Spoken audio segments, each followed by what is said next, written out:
Merci. Le cancer du rectum a connu depuis un siècle une évolution qui est continue, qui est constante et qui n'est pas encore terminée. C'est ainsi que, depuis le début du siècle, William Smyth avait proposé pour la première fois une résection dite anatomique. Et donc, c'est pour la première fois qu'il y a un taux de récidive qui est bas, mais ce type de résection, il y a un prix à payer qui est beaucoup de morbidité, et c'est la colostomie, le trouble hygiénito-urinaire. Quelques années plus tard, c'est Hartmann qui propose une résection, mais cette fois-ci sans amputation. Et puis, les travaux de Dixon, il a proposé la résection antérieure, qui devient rapidement le gold standard, avec une survie à 5 ans de 65%. Golliger, Dixon et Nichols, ils ont permis de réduire la marge distale en proposant des anastomoses basses. Et Parks a décrit l'anastomose colo-anale. Donc, mais en 82, il introduit un autre concept qui va bouleverser un peu la prise en charge du cancer du rectum. Et vous savez, après, il y avait toute la suite des événements qui se succèdent avec le Ojo qui va proposer une dissection anatomique qui permet la préservation nerveuse. Parallèlement, on va être de plus en plus de préservateurs de la conservation sphinctérienne. Et puis, l'avènement de la chirurgie laparoscopique avec la robotique depuis 91-2010 et d'autres voies d'abord qui vont s'imposer, qui vont être décrites. Donc, l'histoire continue et c'est un cancer qui évolue. Parallèlement, il y avait, comme ça a été dit par notre confrère, que l'impact des traitements néoadjuvants qui vont depuis leur inefficacité à leur efficacité, et donc réduction des récidives locaux-régionales, et puis par la suite leur impact sur la survie, et puis ils vont jusqu'à la conservation, la stérilisation, et aujourd'hui on est en train de se diriger vers un traitement personnalisé. Donc, là, le propos, ce n'est pas de faire le traitement, les techniques chirurgicales, mais de parler finalement des grands axes de développement. Et les axes de développement se font dans deux axes. Le premier, c'est un axe, c'est les avancées qui ont été réalisées et qui ont un impact carcinologique et qui vont impacter la quantité du vie. Et le deuxième, c'est la qualité fonctionnelle. Ils sont imbriqués tous les deux. Donc, vous le connaissez, et il avait décrit le mésorectum, et c'est pour la première fois que nous avons un taux de récidive qui est très bas, qui avoisine les 4%, et un survie qui dépasse les 80%. Donc, ce mésorectum, il a montré que les déposés tumoraux qui sont dans la paroi, il y a moins de 1 cm, mais dans la graisse pérectale, qui est le mésorectum, que ça a été dit par Dr. Etlelim, qui vont jusqu'à 4 cm, et donc de là est né les limites de résection dans le mésorectum.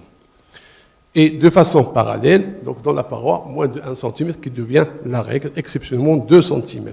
Donc, et les travaux du cuir qui avaient montré que dans les récidives locaux-régionales, il y a cette notion de clairance latérale. Et c'est cette notion, dans 80%, quand il y a un récidive locaux-régional, cette clairance latérale était envahie. Et donc, la marge latérale exigée, comme ça a été dit par notre docteur, je crois que c'est au-delà de 1 mm, et donc ça devient le principal déterminant des récidives locaux-régionales. Une marge positive va diminuer la survie, et la radiochimie, certes, la radiochimiothérapie a permis d'améliorer les récidives locaux-régionales, mais ne rattrape jamais une marge positive. Donc là, finalement, on commence à voir naître des principes de la chirurgie rectale, et quand la distance intrapariétale qui diminue, ça va pousser vers la conservation sphinctérienne, et donc on va conserver de plus en plus avec des techniques de conservation sphinctérienne et des anastomoses colo-anales, voire des résections intersphinctériennes telles qu'elles ont été décrites par Rudier de Bordeaux. L'innervation distinctive urinaire, ça a été montré par Dr. Etlelim qu'il fallait la conserver et les lieux où on peut les léser. Et donc, là, on est dans le fonctionnel. Les principes, ils vont être définis dans l'étendue de la proctectomie vers le bas, l'exercice du mésorectum, la préservation nerveuse et l'étendue du curage ganglionnaire. Donc, l'étendue de la proctectomie vers le bas, on l'avait dit, donc le centimètre, l'exercice du mésorectum Et donc, quand la tumeur est dans le haut rectum, donc l'exercice du mésorectum, une distance de 5 cm au-dessus du pôle inférieur de la tumeur, elle est exigée. La tumeur du moyen et du bas rectum, il faut enlever la totalité du mésorectum. Et donc, au prix de résection intersphinctérienne, si c'est nécessaire. Pour les tumeurs qui sont très bas situées, qui envahissent le muscle strié, je pense, là, c'est des tumeurs qui sont du ressort de l'amputation abdominopérinéale. Et vous voyez qu'il y a de plus en plus moins d'amputation abdominopérinéale, donc on est dans la conservation de la fonction sphinctérienne. Donc ça, c'est ce qui reste pour les indications de l'amputation abdominopérinéale. Mais attention, dans cette amputation abdominopérinéale, classiquement, l'amputation abdominopérinéale qui est dite en cône, et donc il faut faire attention parce qu'on avait montré qu'il y a plus de récidives, et certainement parce que la marge était positive. Et donc la technique, il faut faire une amputation extra-lévatorienne pour essayer de ranger et avoir une marge négative. Cette amputation cylindrique. Le curage ganglionnaire. Le curage ganglionnaire, c'est je rappelle que depuis, les Maes déjà ont parlé de curage bas ou haut situé. Mais ce qui est indiqué, c'est un curage qui est un curage mésentérique inférieur. On n'est pas obligé de la prendre à l'origine. Donc, il n'y a pas sur le plan oncologique, seulement on va avoir plus de ganglions, mais il faut faire attention ici, parce que c'est l'émergence des nerfs génito-urinaires, et donc il faut faire attention de ne pas les blesser à ce niveau-là, il faut la prendre à 1 cm au-dessus, un peu loin de l'aorte. Pour le curage iliaque, eh ben, il y a beaucoup de morbidité, et il n'impacte pas la survie globale, et quelques sociétés qui le proposent, je pense que uniquement les Japonais continuent à le proposer dans leurs guidelines. Pour améliorer toujours dans la qualité fonctionnelle, l'adjonction d'un réservoir, il a été montré qu'il permettait d'améliorer la qualité fonctionnelle. Récemment, il y a toute une discussion là-dessus. Donc, les facteurs essentiels du choix sont le siège de la tumeur, l'extension locorégionale, la marge latérale dans l'intérêt de l'IRM, et bien sûr la morphologie du patient, le terrain, et bien sûr la spécialisation du chirurgien. Pour les tumeurs qui sont de petites tumeurs du rectum, donc au passage, et on peut leur réserver un traitement local sous condition d'une sélection importante des lésions T1, inférieures à 3 cm, une bonne différenciation. Et donc, c'est des tumeurs qu'on peut traiter par voie endo-anale ou transanale.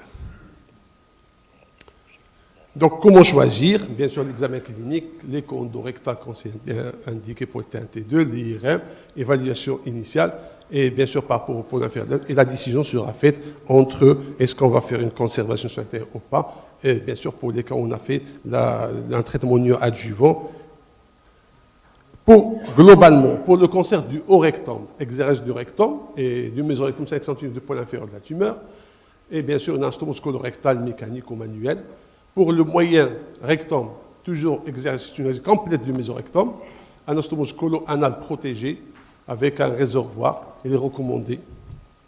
Pour le cancer du bas rectum, il faut avoir une exégèse complète du rectum et du mésorectum.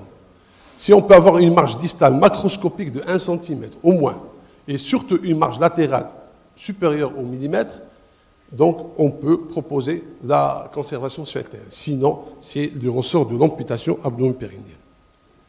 Donc, quel abord? Je pense que depuis, on parle de la célioscopie, il y a plusieurs travaux qui ont montré la faisabilité, la non-infériorité de l'abord célioscopique par rapport à l'abord conventionnel, mais là, deux sociétés, deux guidelines qui annoncent officiellement, ils déclarent l'accord pour la chirurgie mini-invasive avec une des conditions, c'est l'expérience et les compétences techniques du chirurgien et du centre.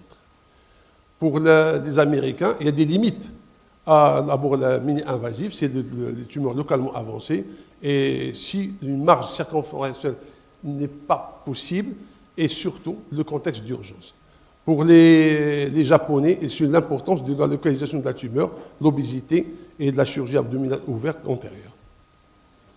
Donc en conclusion, je dirais que La qualité de l'exérèse chirurgicale du cancer du rectum est un facteur pronostic qui est important. La standardisation de la technique, elle est importante. Et surtout, l'enseignement de la technique TME, qui permet, l'enseignement comme ça a été fait dans les pays européens, l'enseignement permet de diminuer la marge latérale, qui est le principal facteur pronostic, et permet d'améliorer la survie et de diminuer le récidive loco-régional. Je vous remercie.